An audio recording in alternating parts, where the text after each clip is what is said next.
Good afternoon, everyone. It is 12:35 p.m. Eastern Standard Time, and that means it's time for the NBA Triple Double Show, brought to you by SportsMemo TV and powered by the Predictive Playbook. And as always, the guy has never missed a show. Neither one of us have missed a show because it's hard to have a show when you don't have a host or something. But anyway, Ronald Cabang joins me again. It is Thursday, just early afternoon here, East Coast. Boy, I lost a 5%er. I did. I admit it, but at the same time, it's easier to admit when you lose one and your win percentage goes down to 71%. But still, I don't like losing them. And I really thought that I had something. I did a show yesterday, Ron, with Steve Merrill of Wager Talk. We talk about the financial markets and various trends that are in place there. And then also how those mathematical principles and situations in the financial markets apply to sports betting. We talk about sentiment all the time. And on our show tomorrow, I am going to run my Python app that goes through 2,500 tweets for each team. And we're going to see what the betting community thinks about each team at this point with the Boston Celtics up 2-1. So I think that's going to be pretty interesting. How are things going for you over at Sports Memo and life general? Well, we just did our show earlier with the first family. So, and I think one thing to know is, we like you said, how is life in general?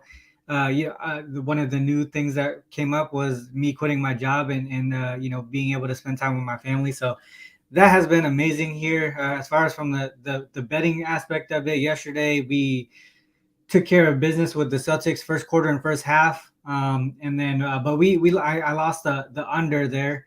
It got close towards the end. The fourth quarter went kind of crazy with Golden State. I think they only scored like 11 points in that quarter to make it really close, but it didn't happen. Other than that, the WNBA is still flattening out, or had a good start, and now still flattened out in the past past week or so. And then in the MLB starting to pick that up. I think some of the systems are starting to make their proper adjustments and are hitting at a better rate. So really excited for that to move on.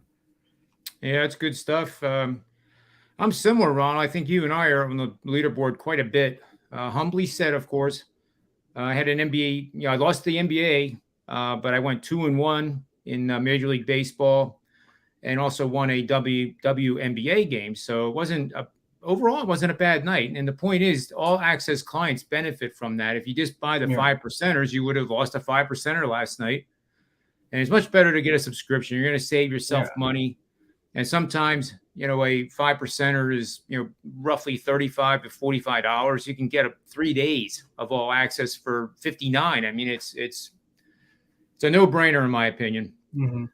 Anyway, one thing to add too with some of these like the WNBA in general, 5 of my last 6 losses in the WNBA have been by 2 points or less. So it's just one of those things where it's just one of those things where I feel like you feel like you're on the right side, and then just a couple things bounce the other way, and so sooner or later it's gonna come on towards the ball's gonna bounce towards my side, and it's gonna feel a lot better than these last few losses here. Yeah, and that's a good point to make. You're not getting blown out in these games. It's just the way the way the ball bounces. No pun intended, but it really is sometimes. And the guys that were on the under last night thought for sure they had lost after Boston scored a boatload of points in the first half. And the in-game total was in the 230s. I honestly did not pull the trigger on it. I violated my own discipline. It was pretty clear that I should have done pizza money bet at that point. I allowed my feeling, my intuition to just stay away, and I guess that's okay. That's okay to do once in a while. But with these two teams and the way the third quarters have gone, I in hindsight, I think I would have just. Yeah, well, why not? Let's do 232 and see what happens.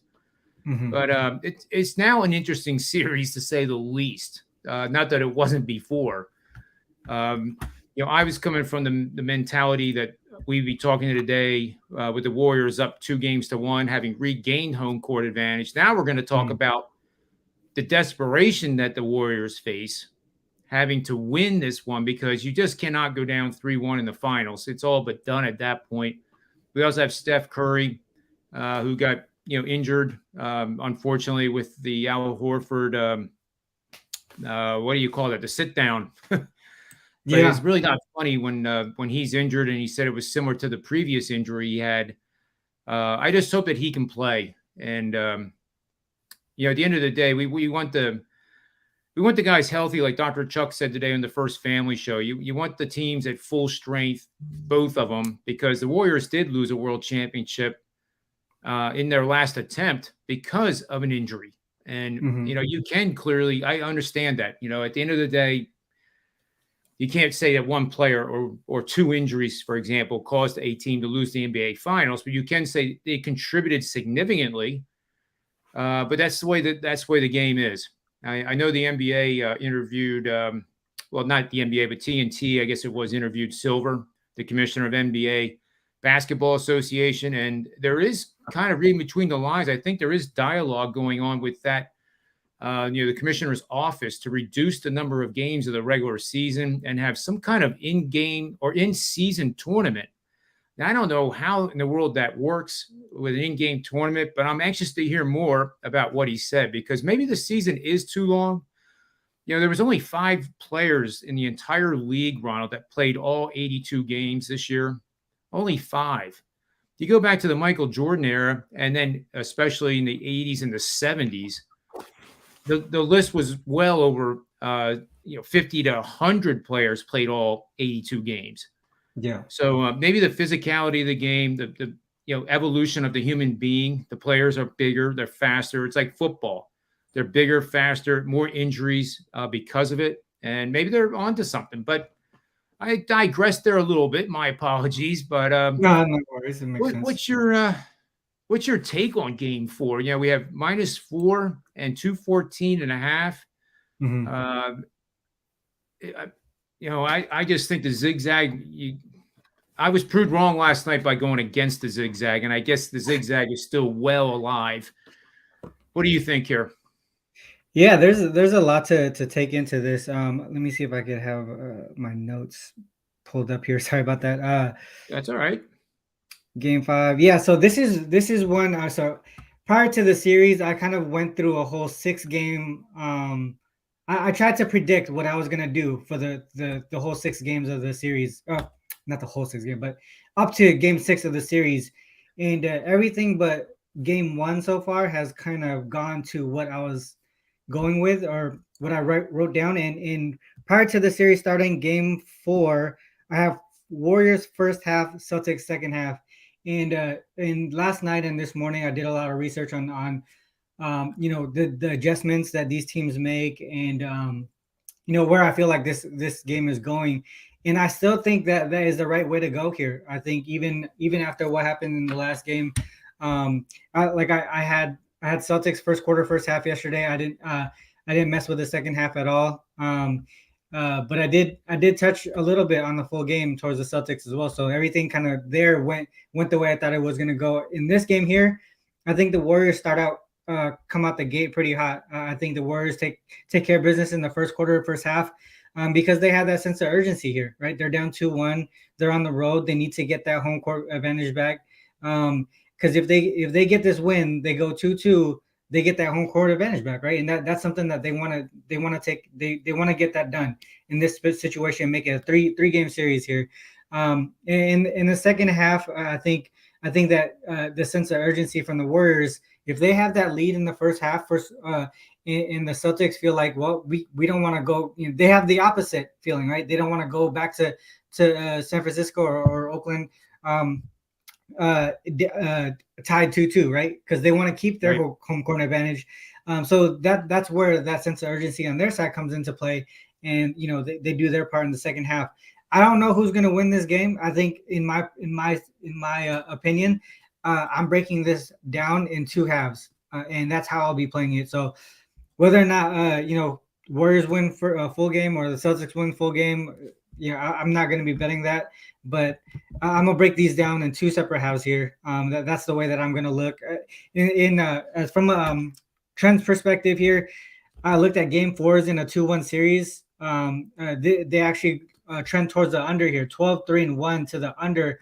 According to the Give Me the Dog database, this goes back to 2002, 2003 NBA playoffs. But the problem here is when the home team is the one that is up 2-1, the record is then just 1-2-1. So it's not a common thing for the home team to be for the home team in Game 4 to be up 2-1.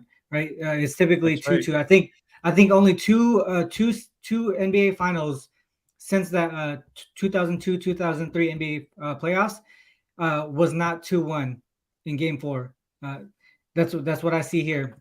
Another thing too to bring up for the Warriors, especially when it comes to the first quarter, first half, Warriors in revenge spots this season: 19-5 straight up, 17-7 against the spread, coming off of a double-digit revenge game, 9-1 straight up, 8-2 against the spread here. In the playoffs, Warriors 5-0 straight up, 4-1 against the spread, coming off of a loss, coming off of a double-digit loss, 3-0 straight up, and against the spread. They come off of these losses with that sense of urgency, and I think that's what's going to happen here. I want to take the Warriors early. If they have the lead at halftime, I'll probably look at taking the Celtics in the second half. Yeah, I love the breakdown. I have a little bit to add too. I'll go like this here. What I'm going to add here, Ron, is the game 3 results and how it impacts Game 4. So in any playoff round, the team coming off a win in Game 3 is 160, 139 losses straight up. Not a big deal there. 150 and 141 against the spread. So only 9 games over 500, nothing there. And including a 140, 150, and 9 pushes over under record. So I haven't found anything there. But if we dig a little bit further, and if the Game 3 was won by a home favorite by double digits, now we get into a little bit of the meat and potatoes. That team, which is obviously the Celtics, is 38-27 straight up, 59%, 34-31 against the spread for 52.3%. So really, I mean, that's nothing. And including a 33-29 3 over-under record. So we're starting to get a lean towards Boston here. Mm-hmm. The winner of Game 3 in any playoff round in a series that was tied go on to a 56-69 straight up record, 45% winners. That works against Boston here. 54-69-1 against the spread for 44% winning bets, and 54-68 and 2 pushes over under. And that's a nice little angle on the under for Game 4. Mm-hmm. Digging a little bit deeper in the NBA Finals, these winners of Game 3 are 4-5 straight up, 5-3-1 against the spread, including a solid 7-2 under record for 78%. Lastly, another query starting out with in the NBA Finals, teams coming off a double-digit against the spread win are a money losing. And this is mind-blowing because it really goes in the face of Boston here.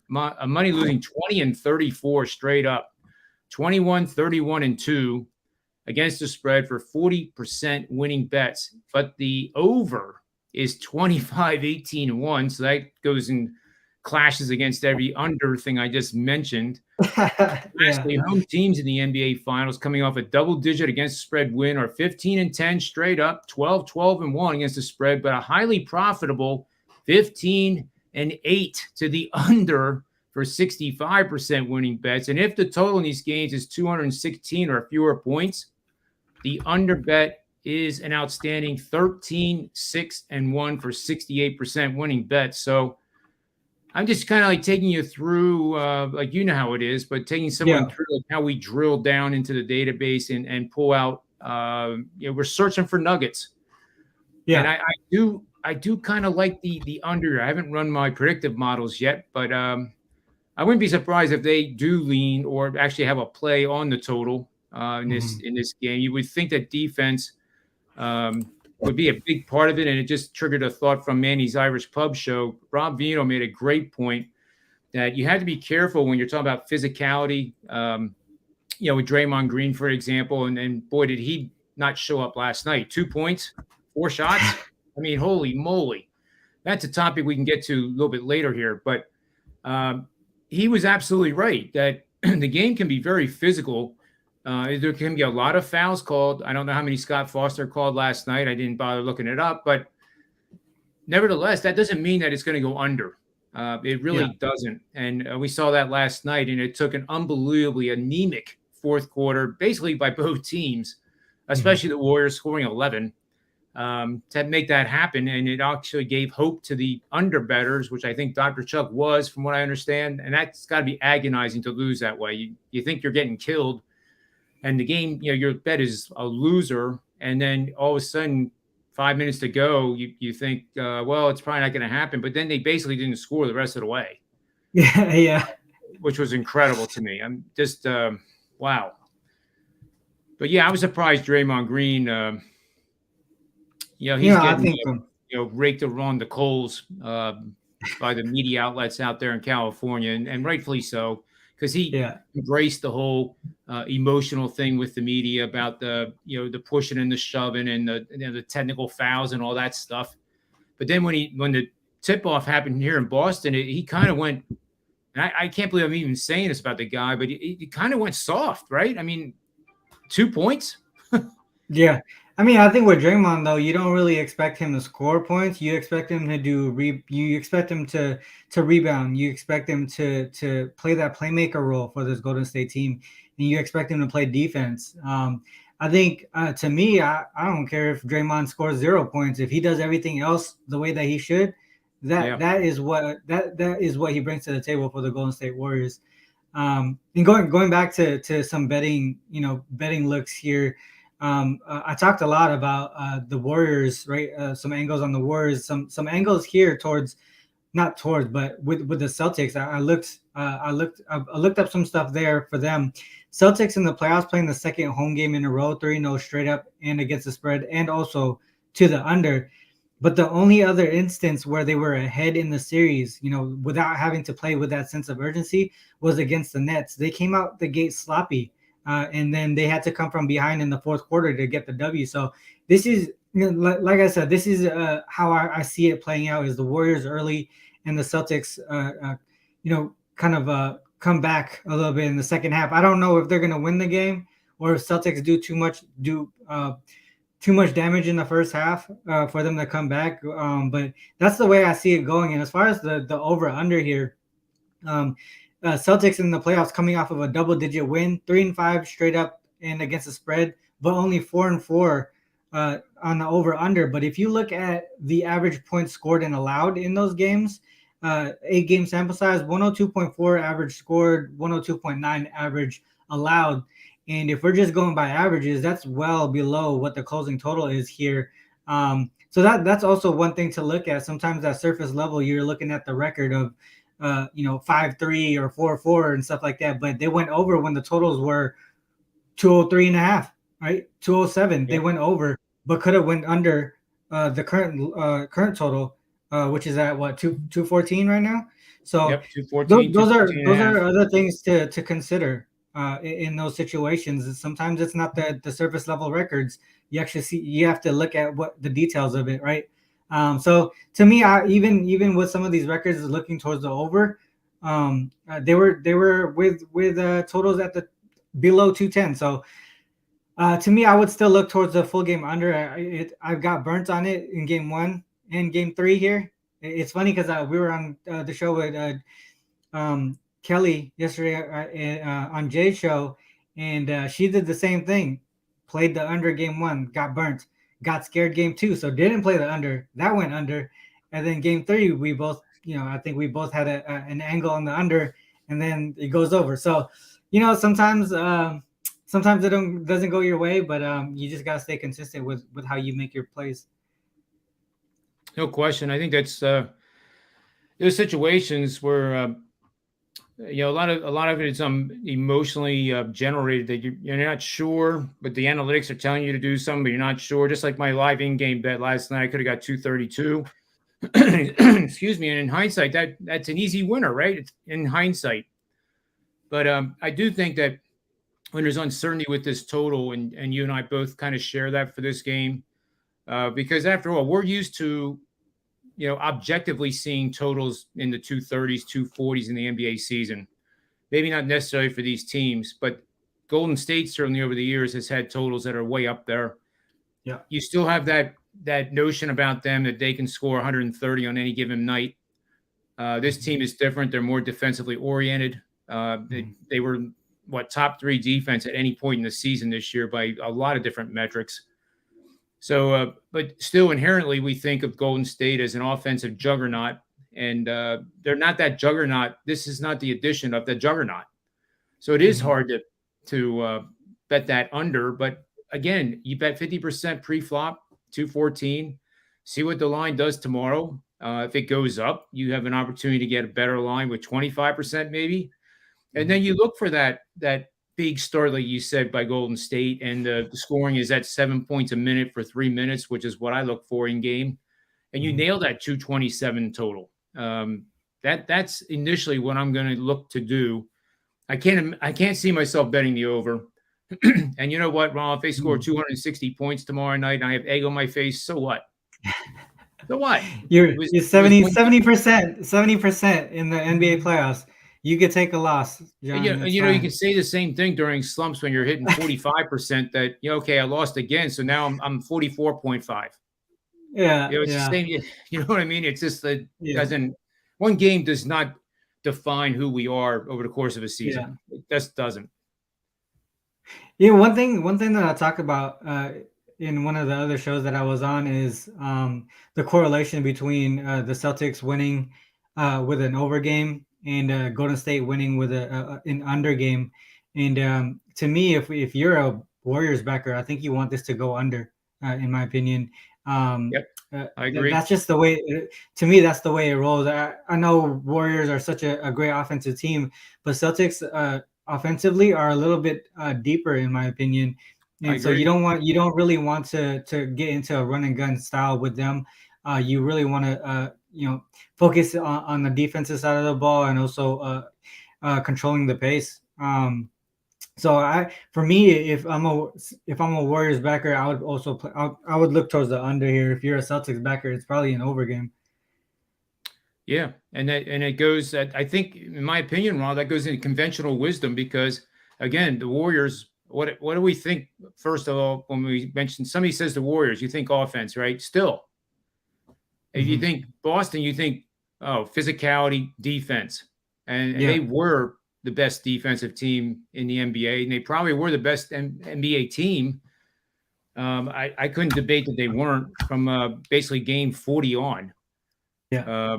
I think it's very accurate what you said, but I think it gets away from what we have built in our minds about these franchises over the last 10 years, say, or at least since Curry's been at Golden State since 2014. Yeah. Just an observation, because that's long-term recency bias. Mm-hmm. Yeah, exactly. But, as confident as I was last night with the Warriors, I'm now, you almost inherently want to back the Celtics, because now you think, you know what? They are the better team. They're deeper. They're stronger. They're younger. Why am I trying to, back the Warriors here to tie the series? I mean, that's a common question. I think probably, 80% of the public bettors probably think. Yeah. Draymond Green sucks now. It's the whole, that sentiment that I just love talking about, it has now shifted dramatically once again. And we may see Boston. It'd be interesting to see what the betting totals are here right now, sentiment-wise. I think I can pull that up pretty quick. Yeah, let's see. It's definitely pushing. It's pushing Boston. So now everybody's jumped ship. That lost with the Warriors last night, who lost with the Celtics in game 2, who lost with the Warriors in game 1. And unfortunately, I'm sure there's people that have zigzagged like Kelly was talking about, and zigzagged incorrectly with the bets. Warriors, you could be down 0-3 in the finals right now quite easily, and it doesn't mean you're stupid. Yeah. What do you think of the prop bets here? I have a couple. One question I did have for you.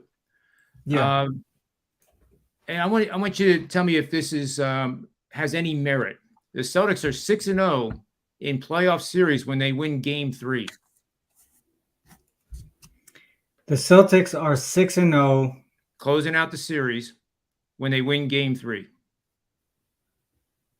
Closing out the series or just winning game 4? Winning the series. In other words, if they win that game gotcha. 3, they go on to win the series and have never lost it. I would say no, to be honest. I mean, I agree. I don't think winning game 3 means. I mean, I guess it depends. You know, what is the current score of the series? Right? Are they up? Are they now up 2-1? Are we saying the Celtics don't give up leads in these series? So I don't know. To me, I wouldn't take that as anything. Yeah. No, I wouldn't say it would mean anything at this point. I mean, who knows though? Some of this stuff just kind of just goes under the radar, and you don't know what means what anymore sometimes. Yep. Game 5 certainly means a lot more. And game 5, yes. Yep. Game 5 makes more sense because there's only tied up for game 5 to have any big time meaning with whoever wins that, because that could be the series right there. If we're tied up back in California and whoever wins game 5 takes a 3-2 lead, you know, that the hard part with this, Ronald, is that Golden State, with one win in Boston, they have home court advantage again. Yeah. I don't know what that means because Boston is so good on the road this year. What are they now? 10-2. They're either 10-2 or 9-2.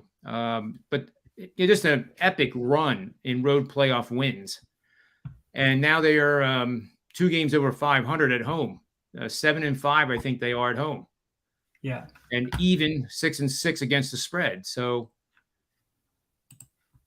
that right there kind of leans you towards the Warriors, that the Warriors are going to at least cover. But then, we know from Ralph Michaels too, and I'm not sure what this is. Maybe you know, Ronald, that playoff teams in the finals, if you identify the winner, you win straight up and against the spread.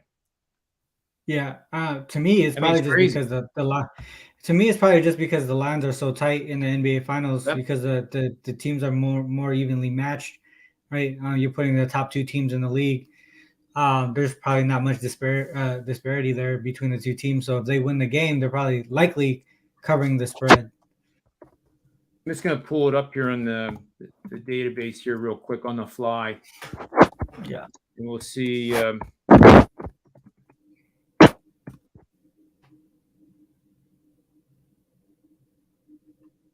So going back 25 years, there's 7 games where the winner did not cover out of 111. That's wild. I mean, that's still telling you that identify the winner and you're going to win your bet against the spread. Yeah.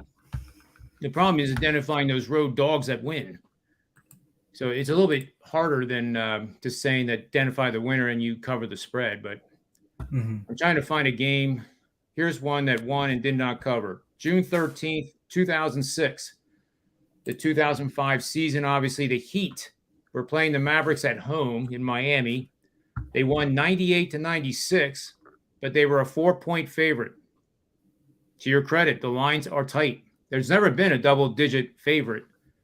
At least in my database, there hasn't. It's been. I can't imagine unless there was a major injury. That 2007 Spurs team was a 7.5-point favorite against the Cavaliers. And that was a situation here in the finals where they won and covered. Here's a loser, but covered the spread. The Cavaliers and the Spurs in 2007, June 14th. And that's a LeBron James Cavaliers team, I believe. Yeah. So Cavaliers are 3-point home dogs. Lost 82-83, but covered the spread by 2. 2008 Lakers Celtics. So 87-81 Lakers home win, but they were 9-point favorites. They failed to cover the spread. That's just some of the examples. There's only 7 of them. Actually, believe it or not, 3 of them occurred in that 2010 Celtics Lakers finals. Interesting stuff just to chat away. I'm not sure what value I'm bringing to making a bet. But yeah, it's an interesting thing to note that how that happens though. I think it's just good information to know in general. Like if you think the dog is gonna cover the spread, you're probably just gonna take the money line maybe, because you're expecting the favorite to just win and cover, right? So if you think the other side's gonna win, you could probably just take the money line and get that extra value there. There was a double-digit favorite, and it was the Golden State Warriors, Ronald. They were playing the Cavaliers in 2018. They were 12-point favorites in the one game on May 31st. They won by 10, so they won but did not cover. The very next, no, this was there was a game between this one. They were back home. Must have been game 6, I guess. Warriors Cavaliers 122-103. They won by 19 and did cover. But those are the only 2 that I see that are double-digit favorites. Mm-hmm.